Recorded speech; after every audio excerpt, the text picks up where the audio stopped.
Hi, everybody. I hope you're doing well out there. I wanted to share something with you as part of my role with the Happiness Project. And it's kind of like everything when it comes to mental illness, it's complicated. But what I wanted to talk to you about today was a term I heard this weekend at a course I was taking.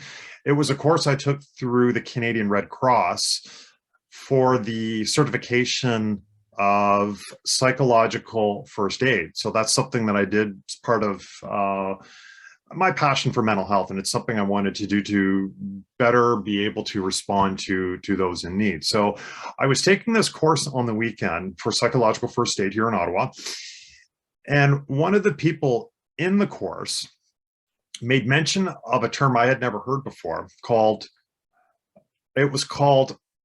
toxic positivity. And when I first heard it, I thought, oh, that's interesting. I've never heard that term in reference to mental illness. And the way she explained it was like this. She said toxic positivity to her was when someone responds to someone in crisis with the tired old cliches.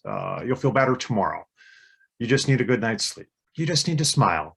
You just need to be happy. You don't want to make people in your family unhappy. You don't want other people to worry about you. The list is endless. And something that I have tried to do as a mental health public speaker is discourage people from using these cliches. They come from a good place. I'm not discounting the fact that people care and people want to help. But when someone is in the middle of a mental health crisis, the last thing they want to hear is, well, you just need to smile. You just need to think positive thoughts. You just need to do this. You just need to do that. People who are suffering from a mental health crisis know all these things intrinsically. They want to be happy. They want to smile.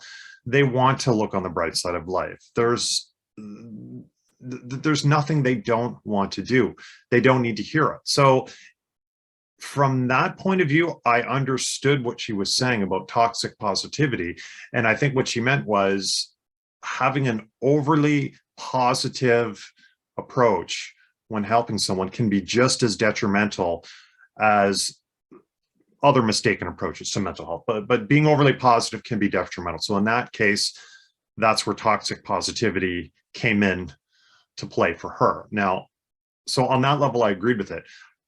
On another level, I had a problem with it because to me, toxic positivity as a term discounts the fact that people want to help. Some people might not know the best approaches to help you. So they will lean on those tired cliches and expressions, not even knowing that what they're doing might not be helping. So from that point of view, toxic positivity doesn't sit well with me because the fact that someone is coming to help you or wants to help you or is trying to help you, to me, in and of itself, is worthy of recognition and praise. So, complicated.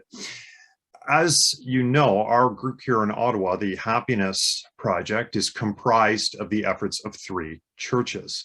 So from a spiritual point of view, and we surprisingly, this Red Cross course really did discuss some spiritual approaches to helping people in mental health crisis. So from a spiritual point of view, I think toxic positivity, once again, can be just as detrimental.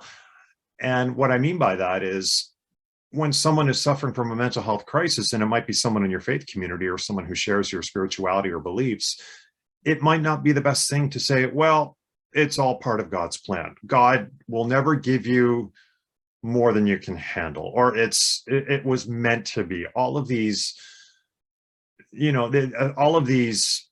I guess, cliches, spiritual cliches that provide an easy answer. And I think sometimes when people want to help, they don't know what to say. So sometimes they think the best thing to say is the easiest thing to say. And I think in terms of our spirituality, God doesn't, and this is my opinion, God doesn't want you to suffer. God doesn't purposely inflict suffering on us. I really, truly have a problem with that belief. And I don't, this notion of divine providence or some divine plan to make you suffer. I don't believe that's not the God I believe.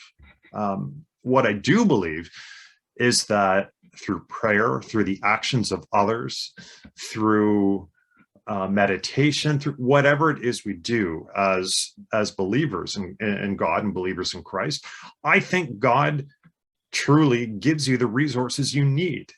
But like anything, God knocks on the door, and it's up to you to answer the door, and it's up to you to open yourself to God, open yourself to Jesus, and they will respond. And it's a two-way street. It's like we always say, God doesn't force you to love him. You need to choose to love him back. And I think in that case, you need to choose to accept what our faith has to offer to help you. But I don't believe in this notion that, well, if you're suffering, God meant it to be. So I think those responses to a mental health crisis fall under toxic positivity as well, even though I think the term is troubling or troublesome. It's not a perfect term. So I guess my point in all of this is, and this is the point I've made in my speeches many times, when you're trying to help someone who is going through a mental health crisis, sometimes the best thing to say is nothing at all. You don't need to say anything. You don't need to tell them that it's going to be better tomorrow, because you don't know what it's going to be, that it's going to be better tomorrow. And it's sometimes when you say, oh yeah, I know what you mean, this one time I was really sad, you don't know what they mean. And I say this about mental health. It is such an individual condition. It affects all of us differently. So you can't possibly know what's going on inside someone else's head unless you can somehow get inside their head, and you can't. So sometimes the best thing to do is to listen and to be there. And that's it. So words to consider. I hope everyone's having a good day, and we will talk to you soon. Thanks.